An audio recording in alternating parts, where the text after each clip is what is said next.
Day After Tomorrow is property of 20th Century Fox. This is a fan-made movie review. Please support the official release. Hey everybody, djufu here. Just kind of giving you a little update or something. I don't know. I've been having some really weird weather around here lately.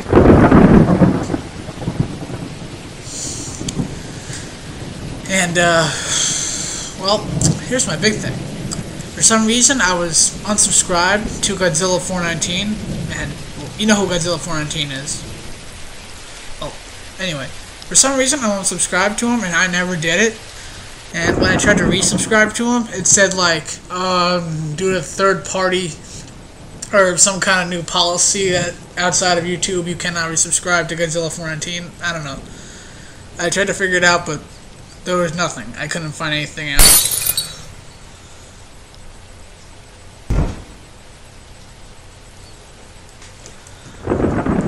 Huh. It's a phone. Wait, no, that's my phone. Oh. Here it is. Someone just threw an iPod Touch through my window.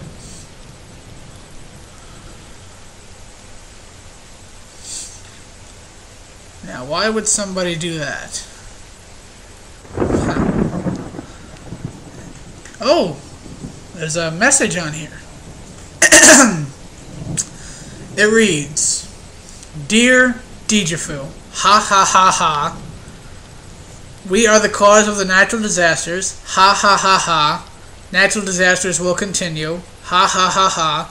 We unsubscribed you from Godzilla 419. Ha ha ha ha.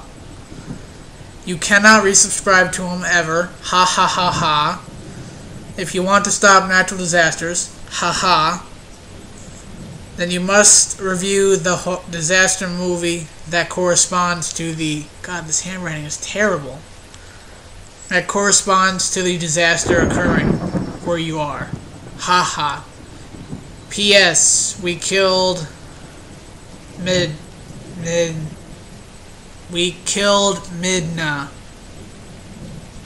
Fuckers!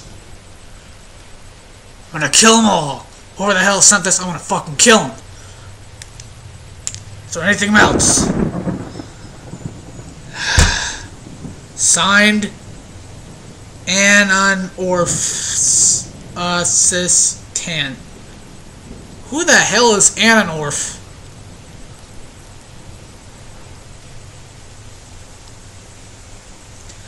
Yeah, it says Ananorph. Who the f is Ananorph? Well, I guess I'm really not worried about him. It's his assistant that did this. I gotta fucking kill him. He fucking killed Midna. Now I gotta fucking kill him. Ugh. But don't worry, I got the Triforce in my hand, and I got a goddamn sword locked away with the power of the gods. Nothing can stop me.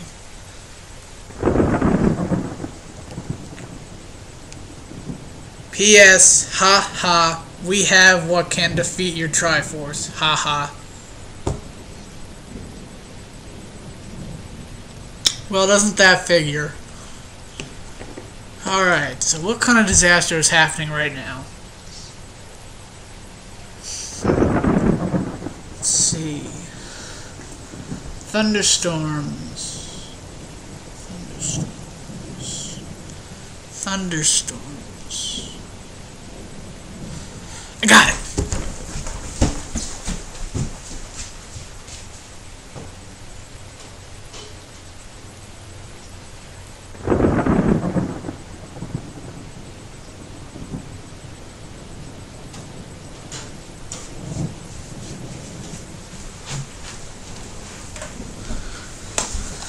Day After Tomorrow. I knew it. Okay, so obviously if I'm going to stop these natural disasters, I gotta review this movie. So today I'm reviewing The Day After Tomorrow. And enough said. We gotta get into this.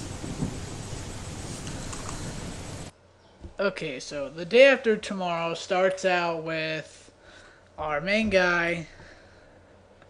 I'm just gonna call him Dennis Quaid. Doing some stuff in Antarctica, and the whole shelf of ice breaks off in Antarctica about the size of Rhode Island. And that's obviously a bad sign because any piece of ice that breaks off that big is obviously a direct piece of evidence that global warming is actually happening. So, he takes this newfound information to basically the UN or whatever. And, of course, like every other country's like, okay, what should we do? And then, like, our country's like, fuck you, we don't care, we want to make money. Excuse my language. And he's like, if we don't do something, we're all fucked. Then, film cuts to a big hailstorm in Tokyo, which literally the hail is about like the size of a freaking football, I kid you not, and like rips apart half of the downtown district, and it's like equivalent to Godzilla or something like that. Then we are introduced to Dennis Quaid's son, who doesn't get very well along with his father and bitching about school and such.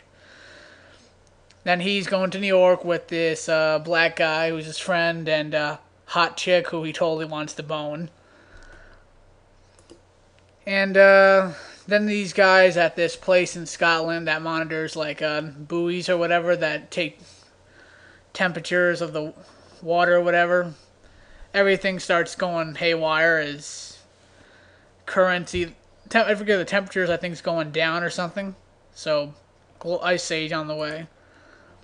And New York City, the story. Nope. Story cuts to at Los Angeles. We're introduced to characters that both die. And in Los Angeles, the entire city becomes ravaged by, I kid you not, at least 20 freaking tornadoes. And both the guys are introduced to get killed, including the Bruce Willis look-alike. And Dennis Quaid's like, oh, you gotta believe me now, I'm not talking bullshit here, you gotta listen to me. And everyone starts like, oh yeah, no, we gotta listen to you, yeah, we understand. But of course, the government's still like, hey, fuck you, we still wanna make our money. And he confirms his information with some research. But still, does anyone want to hear it? Nope. Then we cut to these 3 helicopters that go through a massive snowstorm, and I think it's in Scotland. I'm not 100% sure, but wherever it is, as they're flying through the storm, they go through what appears to be something just like a hurricane, an eye of the storm. And literally the helicopters freeze and the people freeze instantly. Like, ice just, like the frickin' fuel freezes. That's cold. And then it starts raining like hell in New York City, and this homeless guy with his dog tries to go into the library in New York, and he's like, oh, you can't go in here. It's supposed to be a public library, bitch. And I love that guy. He's funny. And then New York City gets hit by a tidal wave. Yeah. Then Dennis Quaid starts to like find out what these storms and all that do. They're basically hurricane-like storms that instead of rain emit super freezing air with snow and all that. And he's like, oh, I gotta go find my son. He's in New York, and he's goes down there, and then before he does, he talks to the president himself. The president's like, I believe you. And the vice president's like, no, you fucking asshole, you gotta listen to me. And then the president's like, fuck you, I'm in control. And yeah. So, president can override the vice president. It's like if George Bush actually had a pair of balls up to Dick Cheney. I'm pretty sure that's what it's supposed to represent. What if George Bush had a pair of balls? And then it starts snowing in New York City. Water freezes. People are like, oh, we gotta leave this library. And then the kid's like, no, we can't. If we do, we're gonna freeze to death. Because earlier he talked to his father on the phone and he told him that. And yeah. So, no one listens to him, of course. But a few people stay.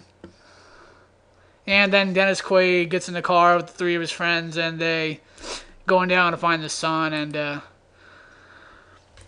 you know, they get there, and then they eventually come across a mall, or they're going over a mall, and then one of the older guys gets killed. Then they continue on, and eventually the eye of the storm, which is the coldest part, is about to go over New York, while the kid and his friends that are still in the library have to get medicine for the girl that the kid totally wants to bone because she cut her leg earlier and she's got an infection. So they go onto this ship that literally follow the water into the city, and they go on there to get penicillin for her, and they get attacked by a pack of wolves. They flee, and then the ice starts, and literally from the top of the Empire State Building down, everything is just getting covered in ice, and they run back to the library, and they throw as many books into the fire as possible. I forgot to mention that, but it really wasn't worth mentioning because obviously the kid survives. And they just throw as many books into the fire as possible, make it as big as possible, and obviously they survive. And so does Dennis Quaid, because he gets into a Wendy's and lights all the stoves, and he survives. And they continue onward towards New York City, and they find the whole city just a big snowbank, and Statue of Liberty covered in ice spikes and everything. And it's actually probably a really cool and iconic scene. Well, literally it's cool, but... And then, the kid and his dad, they find each other, and they get reunited, and they call to get rescued, and that's not worth mentioning, really. The president or whatever, who was the vice president, because the real president got killed during the storm, sends a whole bunch of choppers to save them, and it turns out that more people survived than they thought, because there's a whole bunch of people on top of the roofs, and they fly off, and that's the end of the movie. And yeah, that's the day after tomorrow. Yeah, I think it's a decent movie. Out of 5 stars, I want to give it 4. It's directed by the guy who did Independence Day, 2012, which, if I know the way these disaster things are going, that's going to probably be something I'm going to have to review. End of the world disasters. He also directed The Patriot, that new movie Anonymous or whatever. He directed one movie. Oh yeah, 10,000 BC. That was another. And he directed one movie, often considered a good monster movie, but a piece of shit movie in this franchise.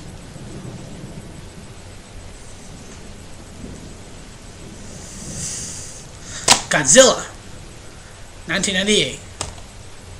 Oh yeah. Well, whatever. I recommend this movie. Haven't seen it? Go see it. It's worth a watch. Roger Ebert gave it thumbs up. The special effects are terrific. No argument there. Alright.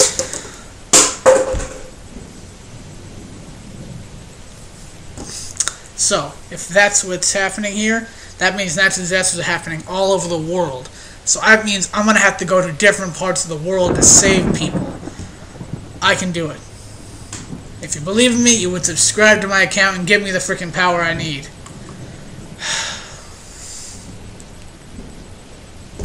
Got another message from this asshole. No power can op-e. God, these people have fucking terrible handwriting. Annan Orf's assistant, I will kill you. Peace out.